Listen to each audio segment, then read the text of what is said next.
News, सच जरूरी है। नमस्कार, एमएनएस न्यूज लाइव में आप सभी का स्वागत है। मैं हूं आपके साथ अर्शी अंसारी। आइए देखते हैं देश और दुनिया की तमाम खबरें। क्या ये भी एक्ट ऑफ गॉड है? प्रियंका चतुर्वेदी ने केंद्र सरकार पर कसा तंज। उनके पास रेल के अलावा आईटी मंत्रालय भी है, कैसे संभाल पाएंगे? कपिल सिब्बल ने रेल मंत्री अश्विनी वैष्णव पर साधा निशाना। मनीष सिसोदिया 7 घंटे बाद वापस लौटे तिहाड़, पत्नी से मुलाकात नहीं होने पर फिर पहुंचे कोर्ट। आइए देखते हैं खबरें विस्तार से। क्या ये भी एक्ट ऑफ गॉड है? प्रियंका चतुर्वेदी ने केंद्र सरकार पर कसा तंज। जी हां, ओडिशा के बालेश्वर में शुक्रवार को हुए भीषण रेल हादसे में मृतकों की संख्या 288 तक पहुंच गई है, जबकि घायलों की संख्या भी बढ़कर 1100 से ज्यादा हो गई है। इनमें से कई लोगों की हालत गंभीर बताई जा रही है। हालांकि इस दुर्घटना को लेकर सियासत भी तेज हो गई है। उद्धव गुट की नेता प्रियंका चतुर्वेदी ने सरकार पर सवाल खड़े किए हैं। जी हां, प्रियंका चतुर्वेदी ने ट्वीट कर उठाए सवाल। प्रियंका चतुर्वेदी ने ट्वीट कर लिखा कि कुछ लोगों के मुताबिक एक मंत्री के रूप में उन्हें इस्तीफा नहीं देना चाहिए, क्योंकि संकट के इस वक्त में उनकी बहुत जरूरत है। उसी तर्क से इस क्षेत्र को संभालने वाले किसी भी वरिष्ठ रेलवे अधिकारी को इस्तीफा नहीं देना चाहिए, क्योंकि उनका इनपुट महत्वपूर्ण है। उन्होंने कहा कि अगर हम एक तर्क के रूप में निरंतरता का हवाला देते रहे तो केवल जूनियर स्तर के कर्मचारी को जवाबदेही के लिए दंडित किया जाएगा। जल्द ही 278 लोगों की मौत के मामले को एक्ट ऑफ गॉड करार दे दिया जाएगा। जी हाँ, रेल मंत्री और ममता बनर्जी के बीच हुई थी बहस। जी हाँ, इससे पहले ममता बनर्जी और रेल मंत्री अश्विनी वैष्णव की घटनास्थल पर एक प्रेस कॉन्फ्रेंस के दौरान मौतों के आंकड़ों को लेकर बहस हुई थी। ममता बनर्जी ने कहा था कि मौतों का आंकड़ा 500 तक पहुंच गया है। इस पर रेल मंत्री ने उन्हें टोकते हुए ममता बनर्जी के दावे को खारिज कर दिया। रेल मंत्री ने कहा था कि अभी तक 238 मौतें हुई है। जी हां, ममता बनर्जी ने जताया हादसे पर दुख। ममता बनर्जी ने घटनास्थल का दौरा करते हुए इस रेल दुर्घटना को दुखद बताया था। उन्होंने कहा था कि ये अब तक का सबसे बड़ा रेल हादसा है। ऐसा ही हादसा 1981 में भी हुआ था। इस ट्रेन में एंटी कोलिशन डिवाइस नहीं था। अगर वो होता तो ये हादसा नहीं होता।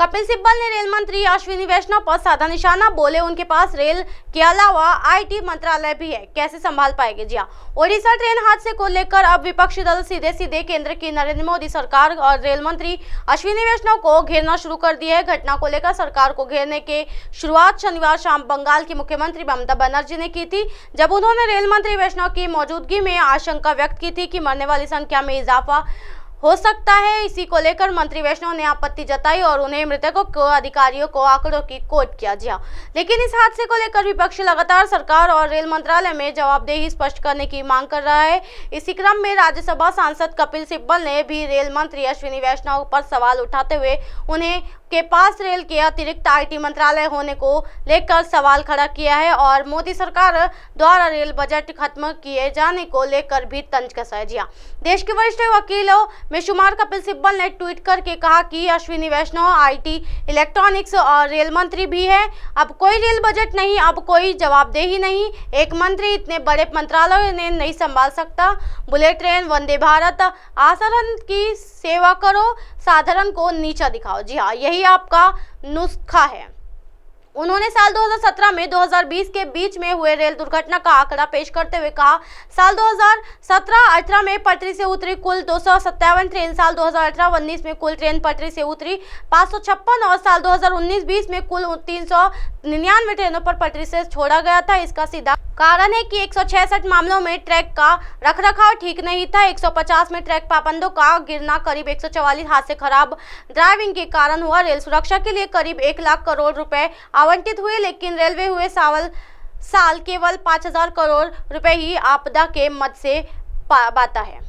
वहीं अगर हम कोरोमंडल एक्सप्रेसवे दुर्घटना की मौजूदा हालत की बात करें तो बालासोर में शुक्रवार की रेल दुर्घटना में मरने वालों की संख्या बढ़कर 288 हो गई, जबकि 1000 से अधिक लोग घायल हो गए हैं। हादसे के बाद एनडीआरएफ और एसडीआरएफ द्वारा हाल के वर्षों में सबसे बड़े खोज और बचाव अभियान में से एक माना जा रहा है। लगभग 2000 बचावकर्मी अब भी 2 ट्रेनों में मलबे के फंसे सैकड़ों को खोजने और उन्हें बाहर निकालने में काम में लगे हुए हैं। मनीष सिसोदिया 7 घंटे बाद वापस लौटे तिहाड़। पत्नी से मुलाकात नहीं होने पर फिर पहुंचे कोर्ट।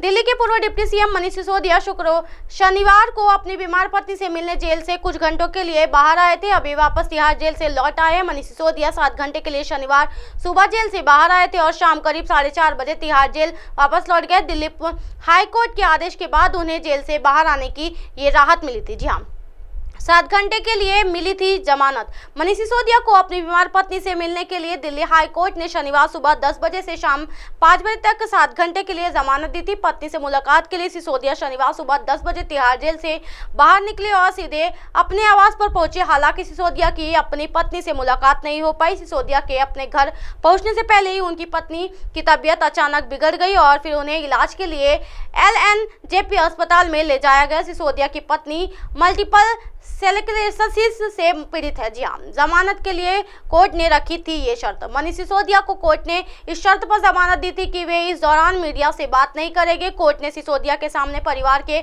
अलावा किसी भी बाहरी व्यक्ति से बात करने, मोबाइल फोन और इंटरनेट का इस्तेमाल करने की शर्त रखी थी। जी हाँ, फिर कोर्ट पहुंचे सिसोदिया, राहत की मांग। जी हाँ, पत्नी से मुलाकात नहीं होने के बाद मनीष सिसोदिया एक बार फिर कोर्ट के दरवाजे पर पहुंचे और राहत की मांग की। सिसोदिया की ओर से पेश हुए वरिष्ठ अधिवक्ता मोहित मधुर ने न्यायमूर्ति दिनेश कुमार शर्मा को बताया कि शुक्रवार को परिवर्त अदालत के निर्देश के अनुसार दिल्ली के पूर्व मुख्यमंत्री और उनकी पत्नी से मिलाने के लिए जो ले जाया गया, लेकिन उनकी घर पहुंचने से पहले ही उनकी पत्नी की तबीयत खराब हो गई।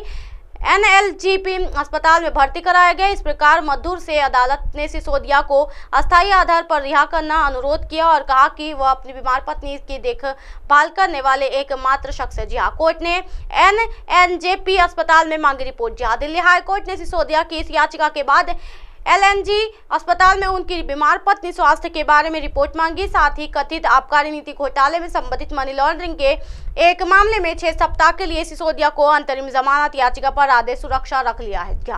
बता दें कि दिल्ली शराब नीति में गिरफ्तार मनीष सिसोदिया को एक दिन पहले ही वीडियो कॉन्फ्रेंसिंग के जरिए राउच एवेन्यू कोर्ट में पेश किया गया था। राउच एवेन्यू कोर्ट ने मनीष सिसोदिया की न्यायिक हिरासत की अवधि 6 जून तक के लिए बढ़ा दी थी। अब आप हमारे चैनल को आपके मोबाइल पर भी देख सकते हैं। मोबाइल ऐप पर देखने के लिए प्ले स्टोर से MNS news TV app download करें। इंस्टॉलिंग ट्विटर, हाईकुक, फेसबुक और कई सोशल मीडिया के प्लेटफॉर्म पर हमारा चैनल उपलब्ध है। आप इसे यूट्यूब पर भी देख सकते हो। आप हमारे चैनल को लाइव भी देख सकते हो www.mnsnews.com पर। फिलहाल वक्त हो चला दर्शकों ब्रेक का। ब्रेक से लौटने के बाद देखिएगा देश और दुनिया की तमाम खबरें। बने रहिए एमएनएस न्यूज पर। नमस्कार।